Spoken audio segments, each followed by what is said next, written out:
Can you all hear that quite easily? All right. Not boomy. Back all right? Tony Phillips, can you hear all right? Bit what? Bit louder. Bit louder, please. How's that? All right. Okay.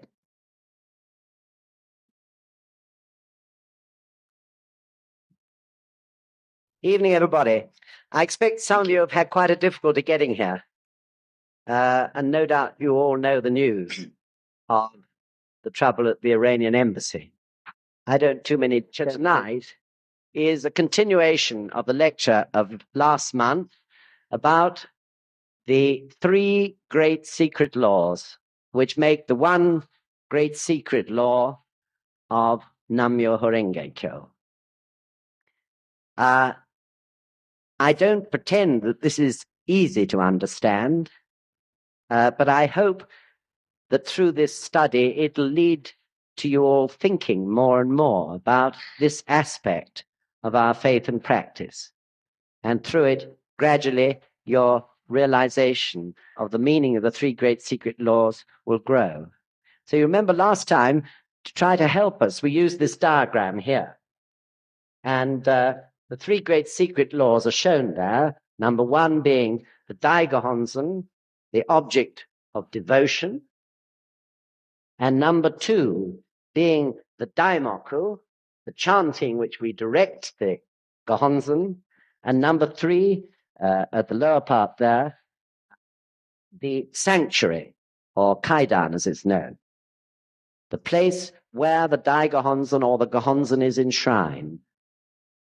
And all those three secret laws, as they're known, make up the one great law or mystic law of Nam-myoho Renge Kyo. And our practice, when we kneel or sit before the sanctuary and direct our Daimoku and our Gongyo to the object of devotion, blends all three laws into one, and through this we are able to fuse our lives with the one great mystic law of Nam-myoho Renge Kyo. This, of course, is what we do every single day when we do Gongyo or chant Nam-myoho Renge Kyo to our own Gohonzen. And, of course, it is what we do when we get a chance to go to Japan and chant Daimoku to the Daiga Honzen itself in the sanctuary at Taisekiji, which is known as the Shohondo.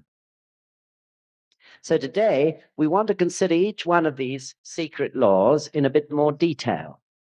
And perhaps I should mention again that they're secret only because up to the time they were declared to everybody by Nichiren Daishonin, they had been secret to the Buddha or the Buddhas. They had not been known to people who had not attained Buddhahood.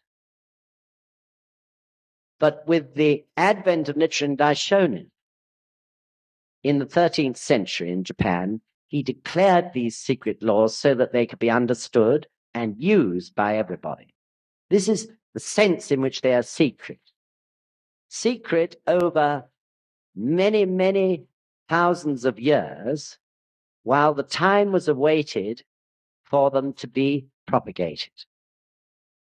And this time, you remember, we also studied in considering the 5 various conditions which had to be right for the great secret law of Nam-myoho Renge Kyo to be propagated to all. Up to that time, because these conditions were not fully satisfied, they remained the secret of the Buddhas.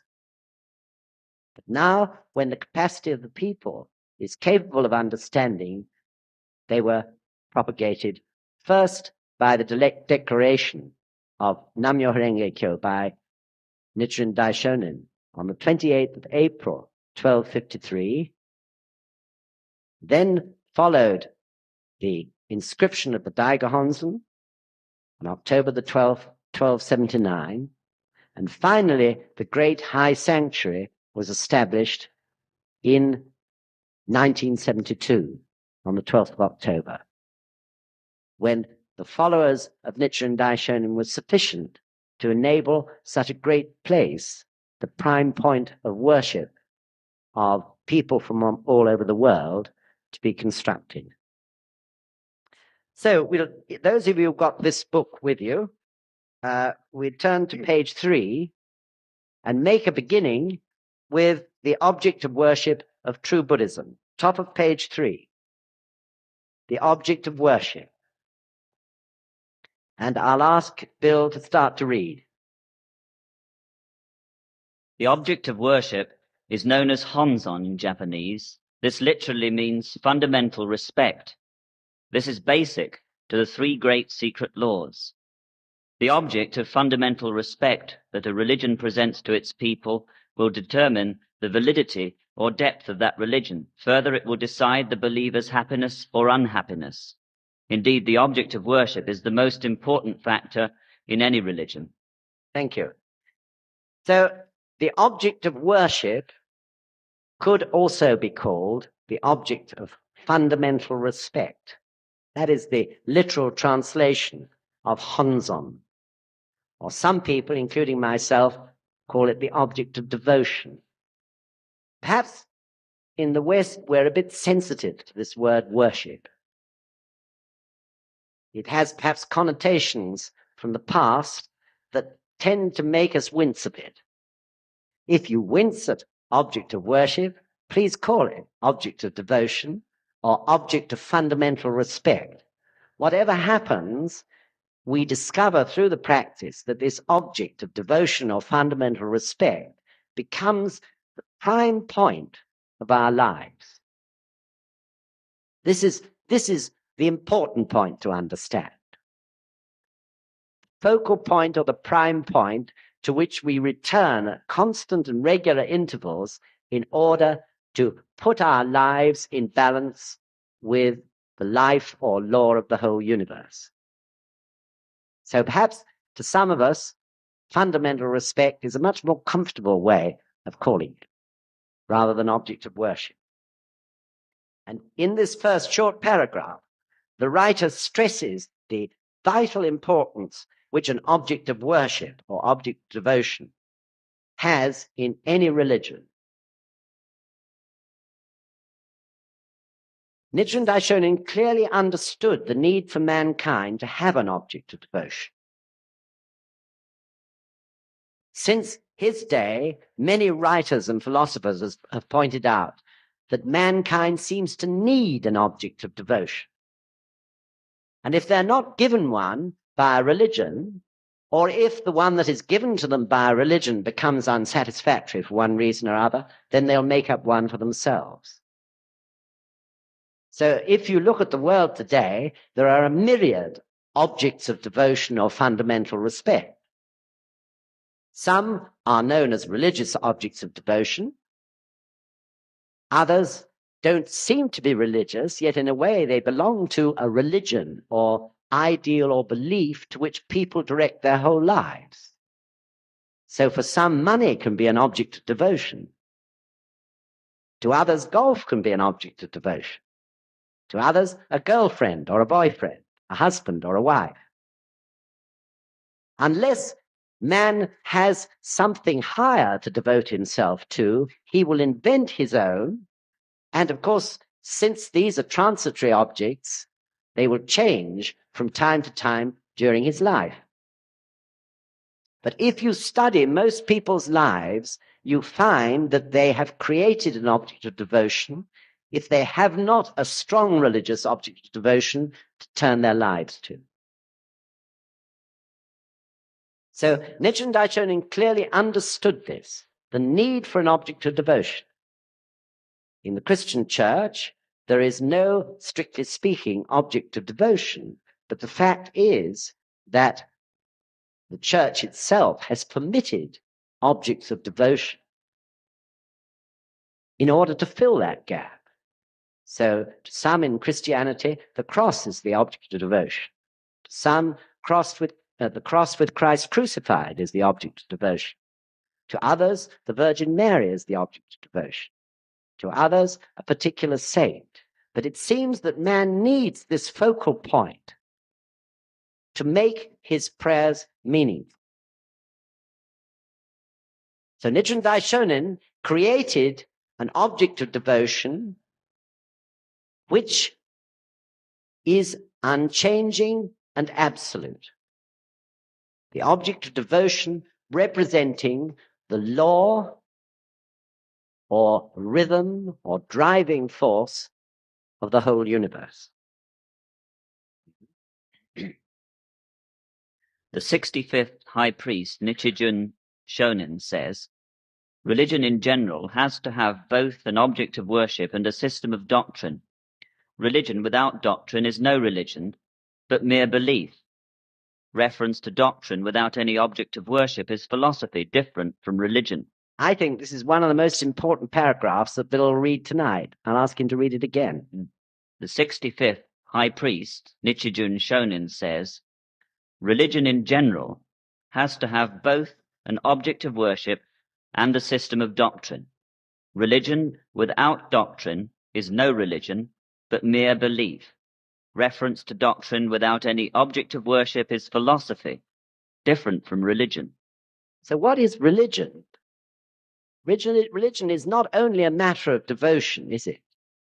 It's a matter of devotion combined with a practice which enables one to achieve the ideals or tenets that religion upholds.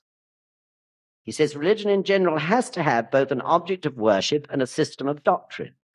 Religion without doctrine is no religion but mere belief.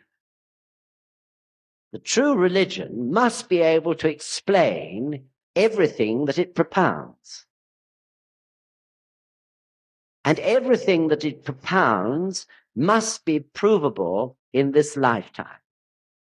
So Nichiren Daishonin said, the true religion must satisfy the three proofs, both literary and historical proof, theoretical proof, and actual proof in this lifetime.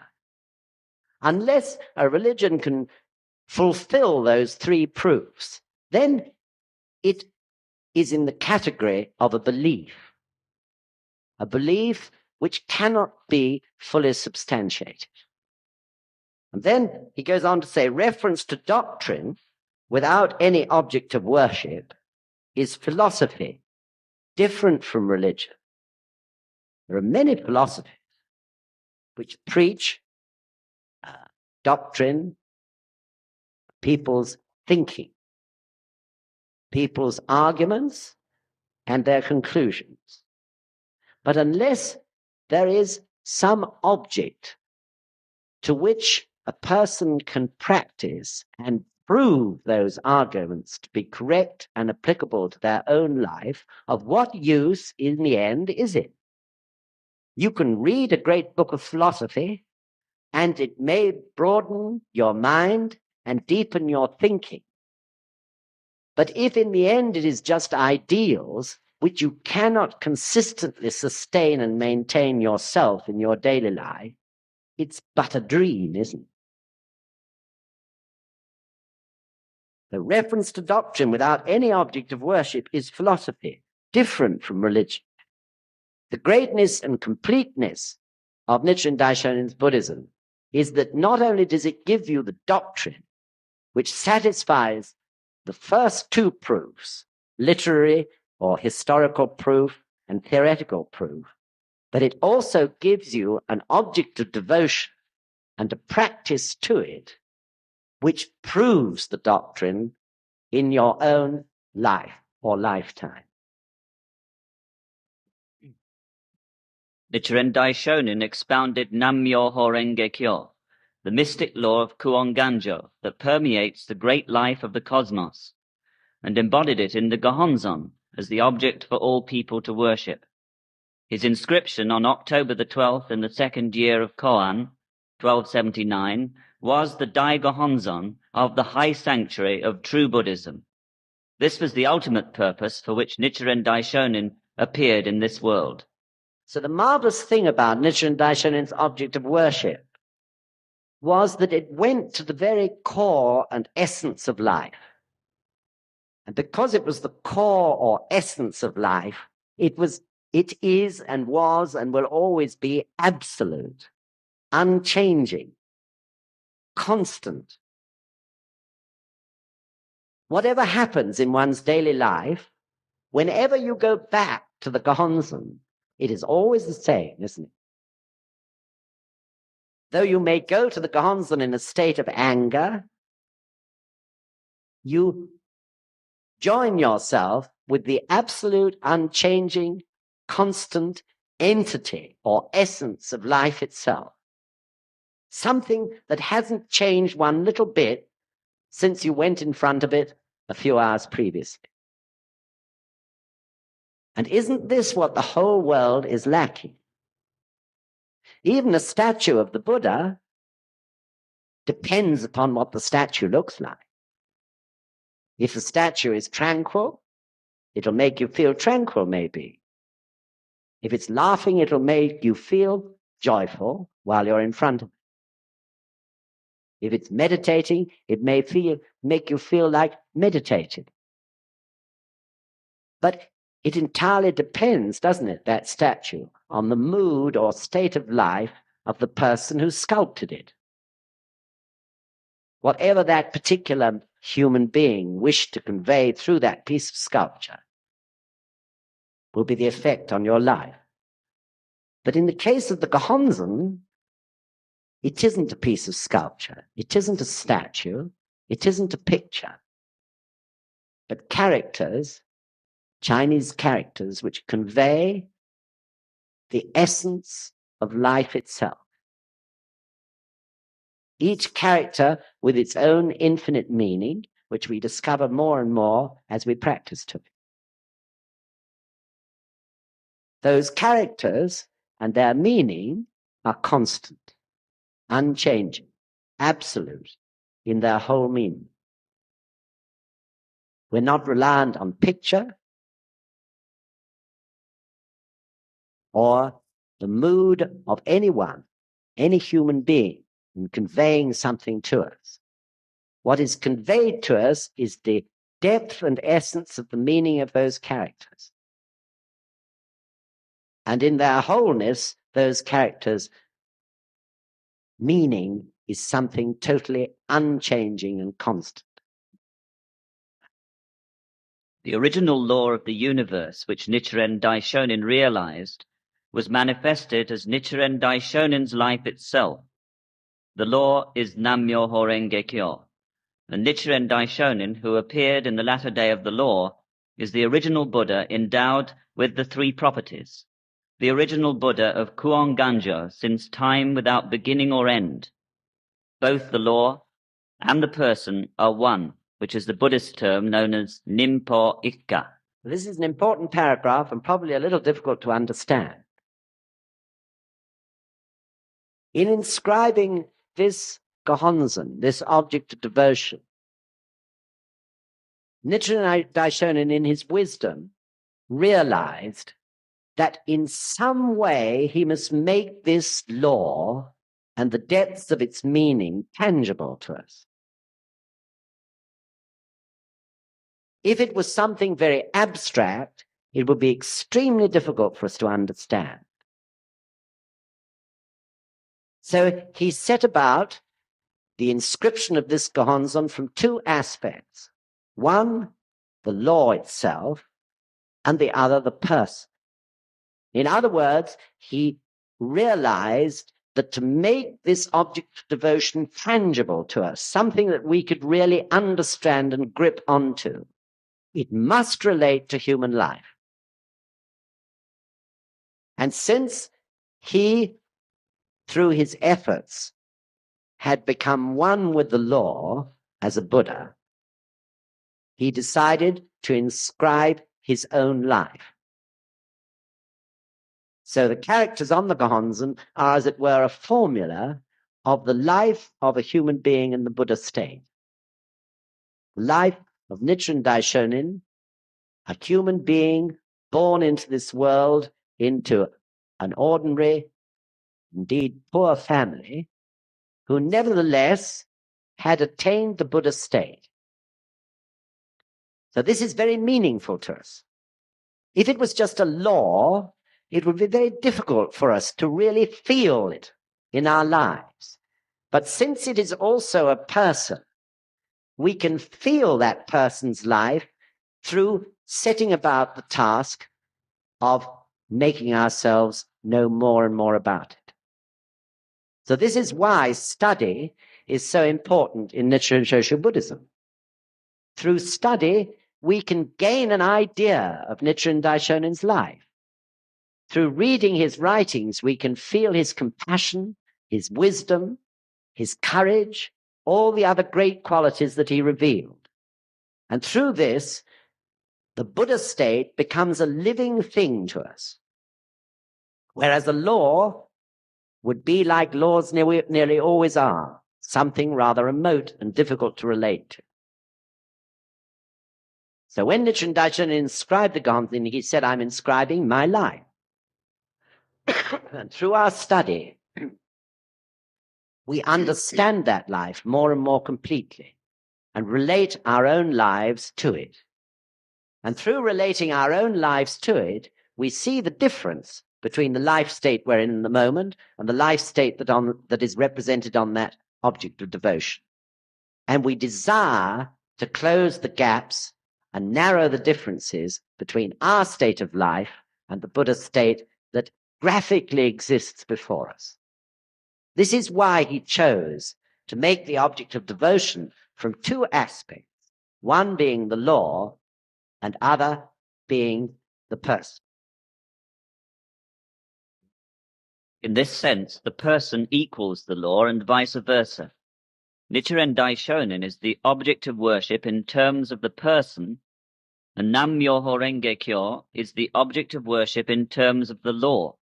This is what Nichiren Daishonin means when he states in reply to Kyo, I, Nichiren, have inscribed my life in Sumi, so believe in the Gohonzon with your whole heart.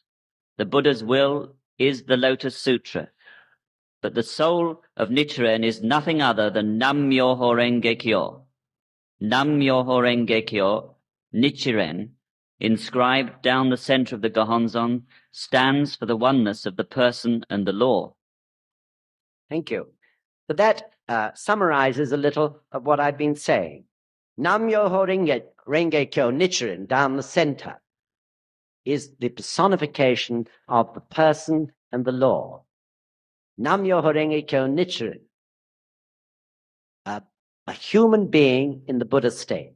So earlier it said that Nichiren Daishonin was the Buddha of Kuon Ganjo, endowed with the three properties. The Buddha of Kuon Ganjo meaning the Buddha who has been innately a Buddha since time without beginning. So this is rather difficult for us in the West to understand and grasp. We tend to recoil a bit at the idea that someone is in some sort of a supreme state which we are not in.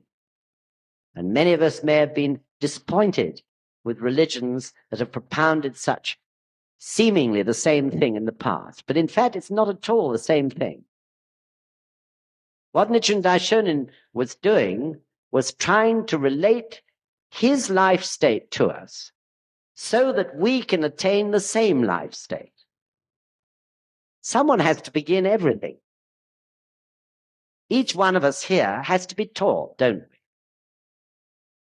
Someone tells us about the Gohonzon, and then step by step, through coming to lectures like this, and through chanting and the practice, and listening to other people's experiences, we are taught gradually to help us to understand what the Gohonzon is.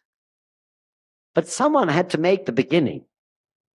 And that someone in the rhythm of the universe was Nichiren Daishonin, the Buddha of Kuon Ganjo, the person who was born into this world in a life state in which the main tendency was Buddhahood. So maybe I was born into this world in a life state that was angry.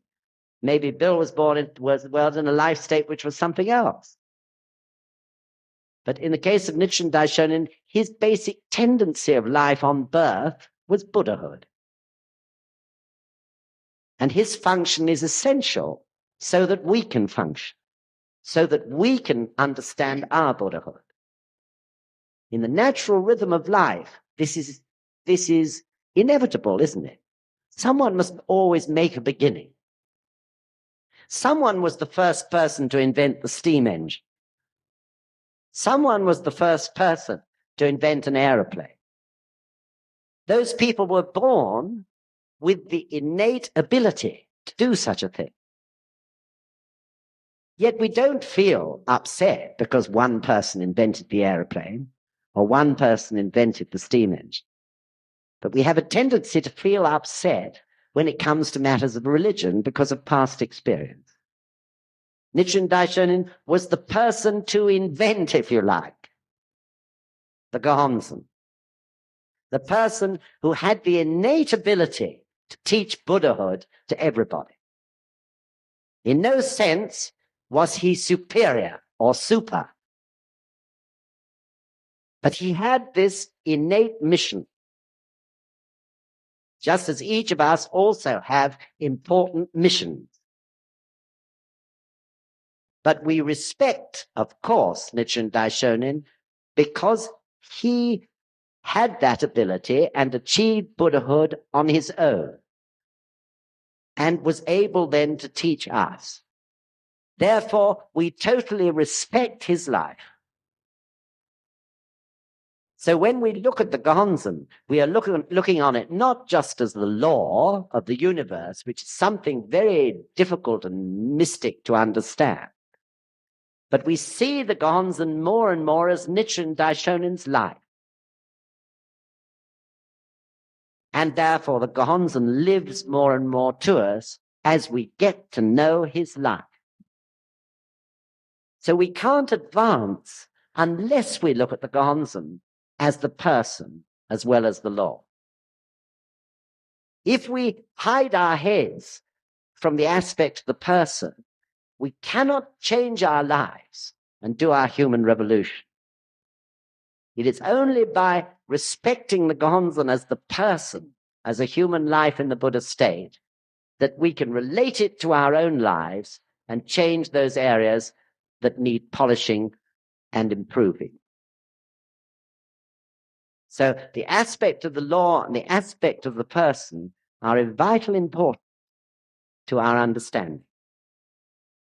So the Buddha of Kuan Ganjo, the original natural Buddha who innately was able to attain Buddhahood in his own life, began it all for us. And to do that, of course, he possessed the three properties which are mentioned there, the three properties of Buddhahood. Those three properties being the entity of Buddhahood in his life, the spirit of the Buddha, and the physical actions of the Buddha. But what Nichiren Daishonin was teaching was that we also have those three properties innately in our life. Of course, we can't all be the Buddha of Kuan Ganjo. There can be only one Buddha who made the beginning. But nevertheless, each of us has Buddhahood, exemplified by those three properties in our own lives, and we can reveal each one of those properties through our devotion to that object of worship. Three properties of the entity of Buddhahood, which lies in every single human life, and the spirit or unseen virtues of the Buddha, and the physical actions and appearance of the Buddha. So every day in Gongyo, when we do the nyozes, nyoze so, nyoze sho, nyoze tai, nyoze riki, and so on, we repeat that 3 times. As you know, those nyozes represent the 10 factors of the life, or the means by which we express our life state to ourselves and to others. We repeat it 3 times in Gongyo, always, which is our prayer or our determination or realization that we can reveal the Buddha state in its 3 properties through the practice of Gongyo and Daimoku every day. The entity of Buddhahood will be revealed. The spirit or unseen part of the Buddha's life and the seen part, the actions and the appearance of the Buddha. Next, we will study a little more about the object of worship, both in terms of the person and the law. First of all, the object of worship in terms of the law is Nam-myoho Renge-kyo of Ichinen Sanzen, the ultimate reality comprising 3,000 potential states in a single moment. The 26th High Priest, Nichiren Shonin, states in Meanings Hidden in the Depths, the object of worship in terms of the law is Nam-myoho Renge-kyo, the essence of Ichinen Sanzen, the eternal law of the universe. The details are as explained in the true object of worship. That's quite a difficult paragraph to understand. The meaning of it is that the law of Nam-myoho Renge-kyo is manifested through the system or principle known as Ichinen Sanzen. So it was Shakyamuni Buddha who first explained theory or principle of Ichinen Sanzen. And as most of you know, it was the Buddha of 1,000 years or more later, Tiantai, who then made that principle more clearly understandable to people by, as it's often called, systematizing it. Ichinen Sanzen being the 3,000 worlds in a momentary existence of life. We manifest whatever life state we are in at any given moment, at any given second, through those 3,000 different life states. And of course, in the case of Buddhahood, we manifest Buddhahood through those 3,000 different life states. And these are all very clearly explained. The basic part of that principle, of course, is the 10 states of life, which you all know only too well. And then within each of those life states of hell, hunger, anger, animality, tranquility, rapture, learning, absorption or partial enlightenment, bodhisattva or compassion, and Buddhahood, with each of those states, the other 10 exist. And these are expressed through 10 factors, which you repeat in Gongyo, Nyoze So, Nyoze Sho, Nyoze Tai, Nyoze Riki, and so on, into 3 realms: the realm of yourself, the realm of society, and the realm of the land or environment surrounding it. This makes up a total of 3,000 different realms or states. So the law of Nam-myoho Renge-kyo, the core of its expression in life, not only through our lives, but through everything that's living, is the principle of Ichinen Sanzen. This is how Nam-myoho Renge-kyo affects everything in the universe. This is how every one of our actions is reflected into everything in our environment, through Ichinen Sanzen. So Ichinen Sanzen in its natural state expresses Buddhahood. Nature works in perfect harmony because of that. But of course, human beings who can, of their own volition, live in different life states, such as anger, hell, or hunger, may express something quite different through the theory of Ichinen Sanzen. Hell can be expressed through Ichinen Sanzen, hunger, anger, and so on. All right? The essence of Shakyamuni's Buddhism is the teaching of Ichinen Sanzen, 3,000 conditions in a momentary existence of life, in the Lotus Sutra. In the theoretical teaching of the Lotus Sutra, Shakyamuni clarified the theory of Ichinen Sanzen by expounding the realities of universal phenomena, or the 10 factors of life. Furthermore, in the Juryo, the 16th chapter of the essential teaching of the Lotus Sutra, the Buddha declared that he had attained enlightenment, true effect, at an immeasurably distant past known as Gohyaku Jintengo, as the result of practicing the bodhisattva austerities, true cause, and had been teaching people in this Saha world the true land ever since. Thus, through his actual experience of realizing the true entity of life, he clarified the practical revelation of Ichinen Sanzen.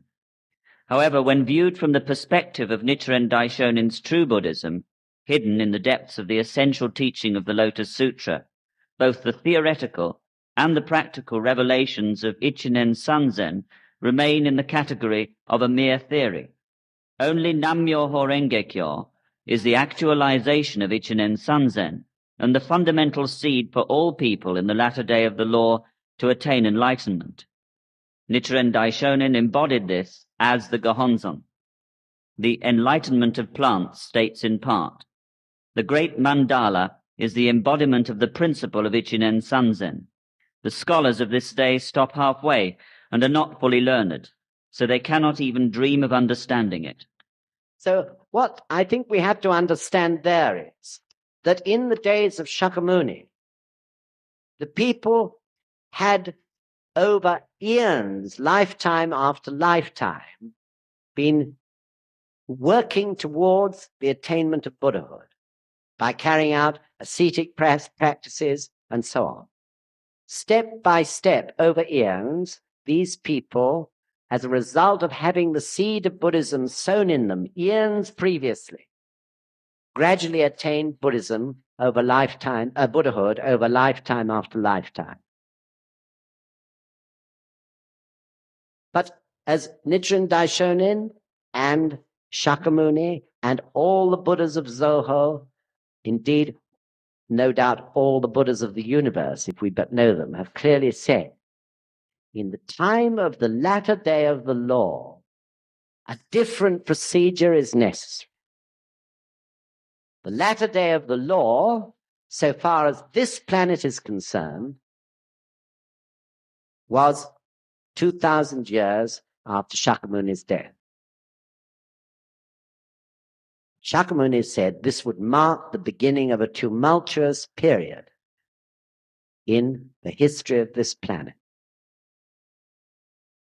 Time of confusion and unhappiness and trouble.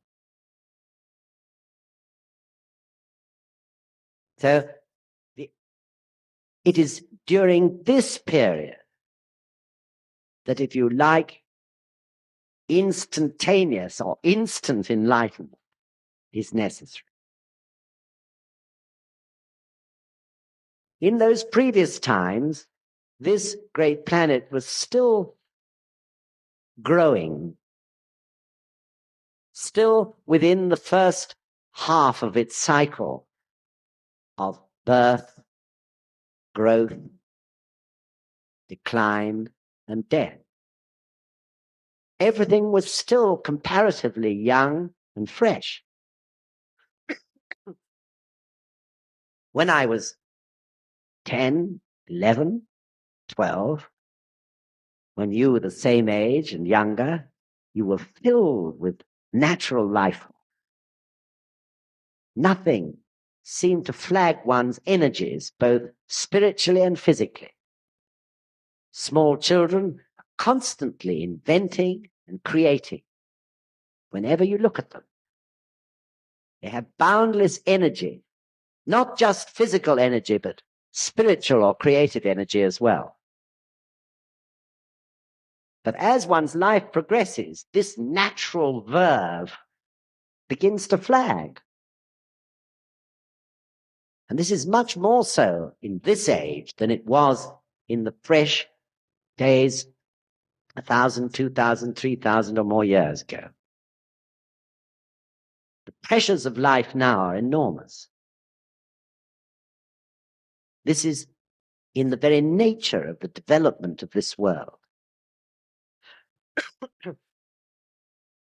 So as pressures of life grow, so mankind needs greater life force in order to cope with it. So if this world is to remain a creative entity in the entire universe, this a means of generating this life force must be provided. This is why the latter day of the law or Mapo as it's known, is such a very different period to the periods that existed thousands and 10,000s and millions of years before that. So Buddhism explains that this world has entered. It's past the half circle. This world is now beginning to get old. And the older it becomes, the more necessary will be the existence of life force in the people, if it is to be kept happy and vibrant. And if it is not to become like a cancerous growth in the universe in which it exists. The health of this planet in the universe as a whole is vital for the universe as a whole. The health of one cell in our body is vital to the health of our whole body. The world needs life force now. And this is why, through that yearning or need for life force, that emptiness which seemed to exist in us before we found Nam-myoho Renge Kyo, why deep in our hearts we call for it. And why the Buddha appeared and taught Nam-myoho Renge Kyo. So it's necessary for this age in which we live now. This is why Nam-myoho Renge Kyo appeared. And this is why more and more people will practice it.